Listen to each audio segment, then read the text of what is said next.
Hello NEET aspirants, this is NG from Marconic. So ആർമിയിലും നേവിയിലും എയർഫോഴ്സിലും ഒക്കെ എങ്ങനെ ഡോക്ടർ ആകാൻ സാധിക്കും? ഒരേ സമയം ഒരു ഡോക്ടർ ആവുക എന്നുള്ള നിങ്ങളുടെ ഡ്രീമും അതോടൊപ്പം തന്നെ രാജ്യത്തെ സേവിക്കാനുമുള്ള അവസരമാണ് AFMC. യാതൊരുവിധ ട്യൂഷൻ ഫീസോ അല്ലെങ്കിൽ ഹോസ്റ്റൽ ഫീസോ മെസ് ഫീസോ ഒന്നും കൂടാതെ ഒരുപാട് അലവൻസും കാര്യങ്ങളും ഒക്കെ അനുഭവിച്ച് നിങ്ങൾക്ക് നിങ്ങളുടെ MBBS കംപ്ലീറ്റ് ചെയ്യാൻ പറ്റുന്ന ഏറ്റവും വലിയ അവസരമാണ് AFMC. എങ്ങനെയാണ് AFMCയിലേക്ക് പോവുക? ഈ വരുന്ന ജൂലൈ ഓഗസ്റ്റ് മാസങ്ങളിലായിരിക്കും ഇതിന്റെ അപ്ലിക്കേഷനും കാര്യങ്ങളും ഒക്കെ നടക്കുക. അതെങ്ങനെയാണ് ആ പ്രൊസീജിയർ കംപ്ലീറ്റ് നമ്മൾ ഡിസ്കസ് ചെയ്യാനായിട്ട് പോവാണ്.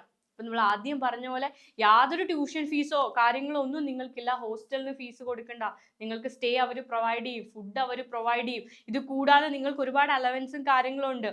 സ്റ്റേഷനറി അലവൻസ് എന്ന് പറഞ്ഞിട്ട് നിങ്ങൾക്ക് മാസം പൈസ കിട്ടും, ക്യാഷ് കിട്ടും. അതേപോലെ നിങ്ങൾക്ക് ഹോസ്റ്റലിൽ നിന്ന് വീട്ടിലേക്കും വീട്ടിൽ നിന്ന് ഹോസ്റ്റലിലേക്കും ഒക്കെ പോകാനുള്ള AC ടിക്കറ്റ് വരെ അവർ പ്രൊവൈഡ് ചെയ്യും. യൂണിഫോം അലവൻസ് കിട്ടും, ഹെയർ കട്ടിങ്ങും അതേപോലെ വാഷിംഗ് അലവൻസ് വരെ അവർ പ്രൊവൈഡ് ചെയ്യും. അപ്പൊ അങ്ങനെ നിങ്ങൾക്ക് പഠിച്ച് ഏറ്റവും പ്രീമിയം ആയിട്ടുള്ള ഒരു ക്യാമ്പസിൽ പഠിച്ച് നിങ്ങളുടെ സ്വപ്ന കരിയറിലേക്ക് എത്താൻ പറ്റുന്ന ഒരവസരമാണ് നമ്മൾ ഡീറ്റെയിൽഡ് ആയിട്ട് പറയാൻ പോവാണ്. AFMC, armed force medical college, പൂനെയിലാണ് ലൊക്കേറ്റ് ചെയ്തിരിക്കുന്നത്. AFMCയിൽ നമ്മൾ പറഞ്ഞ ആർമി മാത്രമല്ല കേട്ടോ, ആർമിയിലും നേവിയിലേക്കും ഒക്കെ നിങ്ങൾക്ക് ഡോക്ടർ ആകാനുള്ള അവസരം തന്നെയാണ്. ടോട്ടൽ നമ്പർ ഓഫ് സീറ്റ്സ് പറയാം.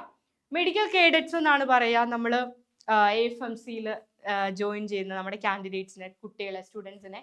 അപ്പൊ 145 മെഡിക്കൽ കേഡറ്റ്സിനാണ് അവിടെ ഒരു വർഷത്തേക്ക് MBBSന് ജോയിൻ ചെയ്യാൻ സാധിക്കുക.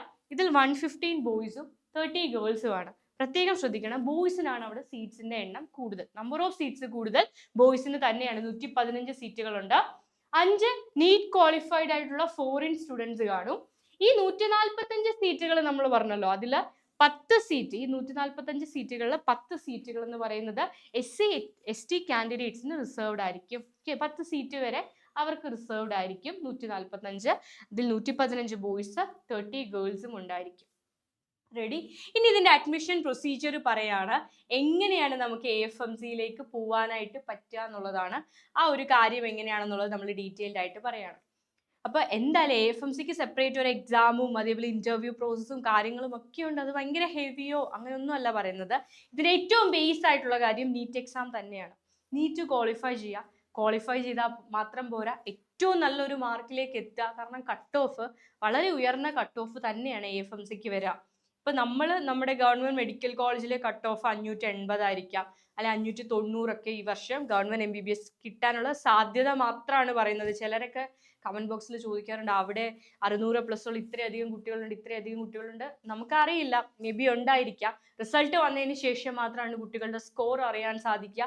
പിന്നെ എല്ലാ കുട്ടികളും ഇപ്പോൾ കാലിക്കറ്റ് മെഡിക്കൽ കോളേജ് എടുക്കുന്നു അല്ലെങ്കിൽ ട്രിവാൻഡ്രം മെഡിക്കൽ കോളേജ് എടുക്കുന്നു നമുക്ക് പറയാൻ പറ്റില്ല.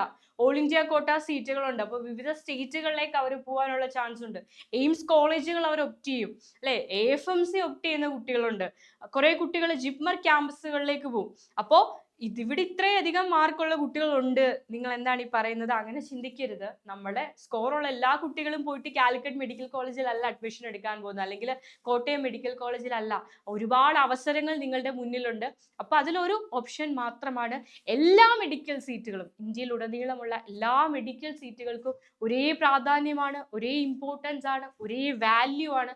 അപ്പൊ നമുക്ക് ഒരിക്കലും പറയാൻ പറ്റില്ല എല്ലാ കുട്ടികളും കൂടി ഈ ഒരു ക്യാമ്പസിലേക്ക് പോകുന്നു എന്ന് നമുക്ക് പറയാൻ പറ്റില്ല. എയിംസ് ഇഷ്ടപ്പെടുന്ന കുട്ടികളുണ്ട്, ജിപ്മർ ഇഷ്ടപ്പെടുന്ന കുട്ടികളുണ്ട്, അല്ലെ? സെൻട്രൽ യൂണിവേഴ്സിറ്റീസിൽ കോഴ്സുകൾ അവൈലബിൾ ആണ്. അപ്പോൾ ഒരുപാട് ഓപ്പർച്യൂണിറ്റി ഉണ്ട്. അപ്പൊ ഒരു സ്കോർ കണ്ട് ഇപ്പൊ ഇന്ന സ്ഥാപനത്തിൽ ഇത്രയധികം മാർക്കിൽ കൂടുതലുള്ള ഒരുപാട് കുട്ടികളുണ്ടെന്ന് കരുതി ഇപ്പൊ കാലിക്കറ്റിലെ കട്ട് ഓഫ് ഒരു പരിധിയിൽ കൂടുതൽ ഉയരുക അങ്ങനൊന്നും ഒരിക്കലും വരില്ല. കുട്ടികളുടെ മുന്നിൽ വൈഡ് റേഞ്ച് ഓഫ് ഓപ്പർച്യൂണിറ്റീസ് ഉണ്ട്. അവരുടെ ഇഷ്ടപ്പെടുന്ന കരിയറിൽ തന്നെ. ഞാൻ പറഞ്ഞു എന്നേ ഉള്ളൂ, കമന്റ്സ് കണ്ടിട്ട് പറഞ്ഞതാണ്. റെഡി? അപ്പോ ഇത് നോക്കുകയാണ് നമ്മൾ എന്തൊക്കെയാണ്. ആദ്യത്തെ സ്റ്റെപ്പ് എന്ന് പറയുന്നത് നീറ്റ് തന്നെയാണ്. നീറ്റിൽ ഒരു കട്ട് ഓഫ് വരും. ഇപ്പോൾ 24ലാണ് 600+, 600+ ആയിരുന്നു കട്ട് ഓഫ്. കുറച്ച് എക്സാം ടഫ് ആയാലും 550, 540 അല്ലെങ്കിൽ 560, 570, 580 റേഞ്ചിലൊക്കെ ആയിരിക്കും. നമുക്ക് പറയാൻ പറ്റില്ല, വളരെ ഉയർന്ന കട്ട് ഓഫ് തന്നെയാണ്. അപ്പോൾ ഒരു 600, 650 ഒക്കെ ആണെങ്കിൽ സൂപ്പർ സേഫ് ആയിരിക്കും. ഇത്തവണ എക്സാം കുറച്ച് ടഫ് ആയിരുന്നു. അപ്പൊ നമുക്കൊരു സേഫ് സ്കോറിലേക്ക് അല്ലെങ്കിൽ നമ്മളൊരു കട്ട് ഓഫിലേക്ക് ഞാൻ പറയുന്നില്ല എത്രയാണെന്നുള്ളത്, റിസൾട്ട് വരട്ടെ നമുക്ക് നോക്കാം. എനിവേ ഒരു കട്ട് ഓഫ് വേണം. അപ്പൊ കട്ട് ഓഫ് നമുക്ക് കിട്ടി എന്ന് കരുതുക. അപ്പോൾ ഇവരുടെ ഒരു AFMC പറയുന്ന കട്ട് ഓഫ് മാർക്ക് നമുക്കുണ്ട്.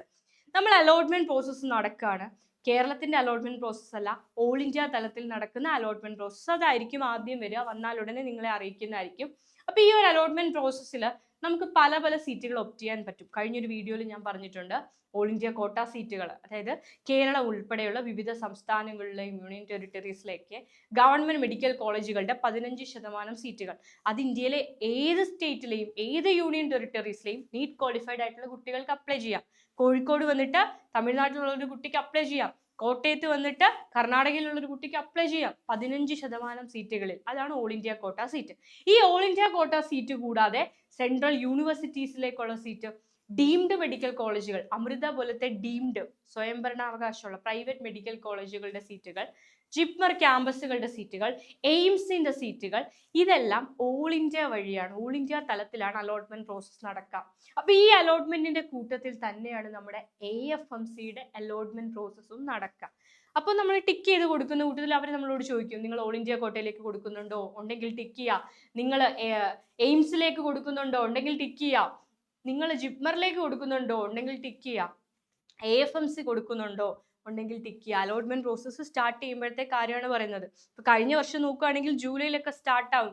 പക്ഷേ ഈ വർഷം എക്സാം ജൂലൈ ഒരു ഫസ്റ്റ് വീക്കോട് കൂടിയൊക്കെ നമ്മൾ എക്സാമിന്റെ റിസൾട്ട് എക്സ്പെക്ട് ചെയ്യുന്നുണ്ട്. അതിനുശേഷം മാത്രമായിരിക്കും അലോട്ട്മെന്റ് സ്റ്റാർട്ട് ചെയ്യുക. അപ്പൊ സ്റ്റാർട്ട് ചെയ്യുമ്പോൾ ഓൾ ഇന്ത്യ അലോട്ട്മെന്റ് നടക്കുമ്പോൾ നമ്മളോട് വേണ്ട കാര്യങ്ങൾ, കോഴ്സുകൾ ചോദിക്കും. അവിടെ AFMC ടിക്ക് ചെയ്ത് കൊടുക്കുക. പിന്നീടുള്ള എല്ലാ കാര്യങ്ങളും AFMC നിങ്ങൾ ഇത് MCCയുടെ വെബ്സൈറ്റ് ത്രൂ ആണ് നമ്മൾ ഓൾ ഇന്ത്യ കൗൺസിലിംഗ് നടക്കുക. MCCയുടെ വെബ്സൈറ്റ്. ഓക്കെ, നമ്മുടെ NTA അല്ല, MCC ആണ് അലോട്ട്മെന്റ് പ്രോസസ്സ് ഓൾ ഇന്ത്യ തലത്തിൽ നടത്തുന്നത്. MCCയുടെ വെബ്സൈറ്റ് ഡീറ്റെയിൽ ആയിട്ട് ഞാൻ പറഞ്ഞുതരാം. നിങ്ങൾ ഇപ്പോൾ പേടിക്കൊന്നും വേണ്ട. എന്താണെങ്കിലും നീറ്റിൽ ഒരു നല്ല ഉയർന്ന സ്കോർ വേണമെന്ന് മാത്രം മനസ്സിലാക്കാം. സോ നമ്മൾ AFMC ടിക്ക് ചെയ്ത് കൊടുക്കുകയാണ്. അലോട്ട്മെന്റ് വരുന്ന ടൈമിൽ ഡീറ്റെയിൽഡ് ആയിട്ട് ഒന്നുകൂടി ഞാൻ പറഞ്ഞുതരാം. AFMC ടിക്ക് ചെയ്ത് കൊടുക്കുന്നതോടെ നമ്മൾ AFMC പൂനെയിലേക്ക് ഡീവിയേറ്റ് ചെയ്യപ്പെടുകയാണ്, അല്ലെങ്കിൽ ഡൈവേർട്ട് ചെയ്യപ്പെടുകയാണ്, അല്ലെങ്കിൽ ഡയറക്റ്റ് നമ്മൾ അങ്ങോട്ടേക്ക് പോവപ്പെടുകയാണ്. റെഡി? നമുക്ക് ആ കൂട്ടത്തിൽ നമ്മൾ വേറെ പലതും കൊടുക്കുന്നുണ്ട്. AFMC മാത്രം എയിം ചെയ്യുന്ന കുട്ടികൾ അങ്ങോട്ടേക്ക് മാത്രം തിരിയുകയാണ്. റെഡി? അപ്പൊ അവർ ഷോർട്ട് ലിസ്റ്റ് ചെയ്യും. കുറെ അധികം കുട്ടികളെ ഷോർട്ട് ലിസ്റ്റ് ചെയ്യും. എല്ലാ കുട്ടികളെ അല്ല, അവരുടെ കട്ട് ഓഫ് ക്രോസ് ചെയ്തതിൽ നിന്ന് അവരൊരു കട്ട് ഓഫ് പറയും. ഗേൾസിന് ഇത്ര കട്ട് ഓഫ്, ബോയ്സിന് ഇത്ര കട്ട് ഓഫ് എന്ന് അവർ പറയും. ആ കട്ട് ഓഫിന് മുകളിലുള്ള കുട്ടികളെ മാത്രം ഷോർട്ട് ലിസ്റ്റ് ചെയ്യും. ഒരുപാട് കുട്ടികളെ ഒന്നും ഷോർട്ട് ലിസ്റ്റ് ചെയ്യില്ല. എനിക്ക് തോന്നുന്നു 2000-ൽ താഴെ കുട്ടികളെ, കറക്റ്റ് ആയിട്ടുള്ള കണക്ക് യെസ്, അപ്രോക്സിമേറ്റ്ലി 1888 ആണ് പറയുന്നത്. 1880 കാൻഡിഡേറ്റ്സിനെ എന്ത് ചെയ്യും? AFMCയുടെ വെബ്സൈറ്റിൽ ഷോർട്ട് ലിസ്റ്റ് ചെയ്തിട്ട് നിങ്ങൾ ഇതിൽ ക്വാളിഫൈഡ് ആണോ എന്നുള്ളൊരു കാര്യം, ക്വാളിഫൈഡ് അല്ല, ചെയ്യുന്ന എല്ലാവരും ക്വാളിഫൈഡ് ആയിരിക്കും. പക്ഷെ കട്ട് ഓഫ് ക്രോസ് ചെയ്യുന്നതിൽ നിന്ന് ഏറ്റവും ടോപ്പായിട്ട് വരുന്ന ഒരു 2000-ൽ കൂടില്ല 1800-ഓളം കുട്ടികളെ ഇവർ ഷോർട്ട് ലിസ്റ്റ് ചെയ്യും. ഷോർട്ട് ലിസ്റ്റ് ചെയ്താൽ പിന്നെ നമുക്ക് എല്ലാ കാര്യങ്ങളും, ഇന്റർവ്യൂ പ്രോസസ്സും എക്സാമും ഒക്കെ നടക്കുന്നത് പൂനെയിലാണ്. പൂനെയിലുള്ള AFMCയുടെ ക്യാമ്പസിലാണ് നടക്കുന്നത്. നമ്മൾ AFMCയിൽ എത്തുന്നു. അവിടെ എന്തൊക്കെ എക്സാംസും കാര്യങ്ങളൊക്കെയാണ് നടക്കുന്നതെന്ന് ഞാൻ പറഞ്ഞുതരാം. പിന്നീട് നിങ്ങൾ നോക്കേണ്ടത്, AFMCക്ക് വേണ്ടിയിട്ട് നോക്കേണ്ടത് www.afmc.nic.in എന്നുള്ള വെബ്സൈറ്റും AFMCയുടെ 2 വെബ്സൈറ്റുകൾ അത് ഓപ്പൺ ആയി കഴിഞ്ഞാൽ ഞാൻ പറഞ്ഞു തരാം. ആ ഒരു വെബ്സൈറ്റ് ആണ് പിന്നെ നിങ്ങൾ നോക്കേണ്ടത്. AFMCക്ക് വേണ്ടിയിട്ട് MCCയുടെ വെബ്സൈറ്റ് അല്ല പിന്നീട് നമ്മൾ നോക്കേണ്ടത്. റെഡി? ഓക്കെ, അപ്പൊ ഷോർട്ട് ലിസ്റ്റ് ചെയ്തു, നമ്മൾ ഷോർട്ട് ലിസ്റ്റിൽ പെട്ടു. ആൻഡ് നമ്മൾ പൂനെയിലേക്ക് പോവാണ്. എന്തൊക്കെയാണ് നമ്മൾ ഇനി അവിടെ നമുക്കായിട്ട് കാത്തു വെച്ചിരിക്കുന്ന എന്തൊക്കെ ടെസ്റ്റുകളാണെന്ന് നോക്കാം. ഫസ്റ്റ് വൺ ടോളർ ആൻഡ് പാറ്റ് ആണ്. ടോളർ എന്ന് പറയുന്നത് ഇംഗ്ലീഷ് ലാംഗ്വേജിന്റെയും റീസണിങ്ങിന്റെയും ഒരു ടെസ്റ്റ് ആണ്.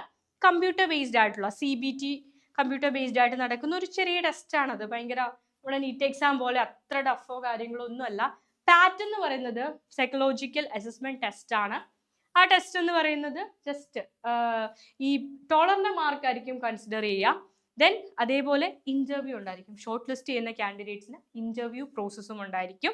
ഇനി ശ്രദ്ധിച്ചു കേട്ടോ, 720 മാർക്കാണ് നീറ്റിന്റെ സ്കോർ. അല്ല, 720, 720 മാർക്സ് ആണ് നീറ്റിന്റെ സ്കോർ. ആൻഡ് ടോളറിന്റെ സ്കോർ എന്ന് പറയുന്നത് 80 മാർക്കാണ്. ഈ test for English language and റീസണിംഗിൽ ടോളറിന്റെ മാർക്ക് 80 മാർക്കാണ്. അപ്പൊ ഈ 720 പ്ലസ് 80 അവർ ആഡ് ചെയ്യും. ആൻഡ് ഈ ആഡ് ചെയ്തുന്ന സ്ഥാനത്തെ 4 വെച്ച് ഡിവൈഡ് ചെയ്യും. വിച്ച് മീൻസ് 800/4 is 200 അല്ലെ. നീറ്റിൽ നിങ്ങൾക്ക് കിട്ടിയ സ്കോർ 720-ൽ ചിലപ്പോൾ നിങ്ങൾക്ക് ഒരു 650 ആണ് കിട്ടിയതെങ്കിൽ 650 പ്ലസ് ടോളറിന് നിങ്ങൾക്ക് പൂനെയിൽ ചെന്നപ്പോൾ കിട്ടിയ മാർക്ക് ഒരു 70 ആണെങ്കിൽ, ഞാൻ വെറുതെ പറയാട്ടോ, ഓക്കെ 70 ആണെങ്കിൽ ഈ 2 മാർക്ക് കൂടെ ആഡ് ചെയ്യും. 650 + 70 ആഡ് ചെയ്യും. അതിനെ 4 വെച്ച് ഡിവൈഡ് ചെയ്യും. 4 വെച്ച് ഡിവൈഡ് ചെയ്യുമ്പോൾ നിങ്ങൾക്ക് എത്രയാണോ 200ൽ കിട്ടാൻ പോകുന്നത് ആ ഒരു മാർക്ക് കൺസിഡർ ചെയ്യും. ക്ലിയർ അല്ലേ?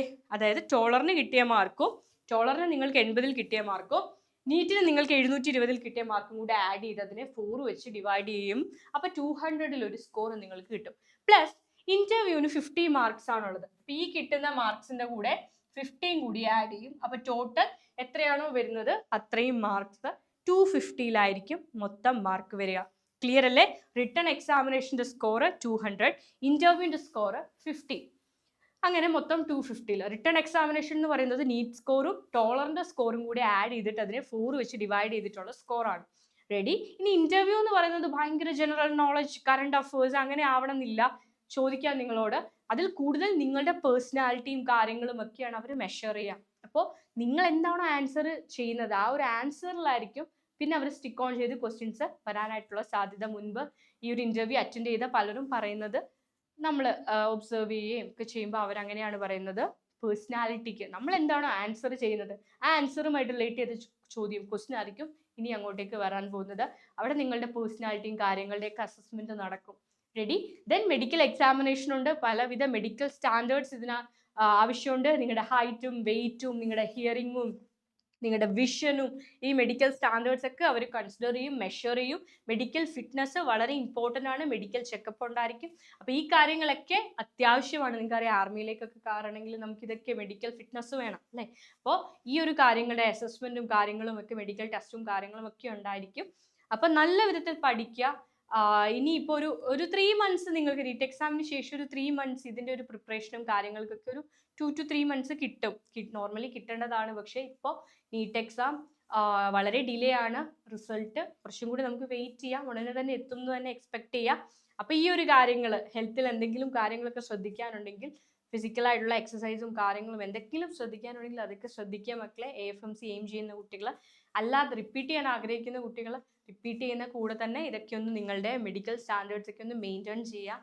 മീൻസ് ഹൈറ്റൊന്നും മെയിൻറ്റെയിൻ ചെയ്യാനാവത്തില്ല. നമ്മുടെ വെയിറ്റും കാര്യങ്ങളൊക്കെ നിങ്ങൾ നല്ല രീതിയിൽ ഹെൽത്തൊക്കെ ശ്രദ്ധിക്കുക. നന്നായിട്ട് വർക്ക് ചെയ്യുക. അടിപൊളിയായിട്ട് നിങ്ങളുടെ ഒരു ഡ്രീമിലേക്ക് നിങ്ങൾക്ക് എത്തിച്ചേരാൻ ഈ വർഷം തന്നെ സാധിക്കട്ടെ. All the very best. By.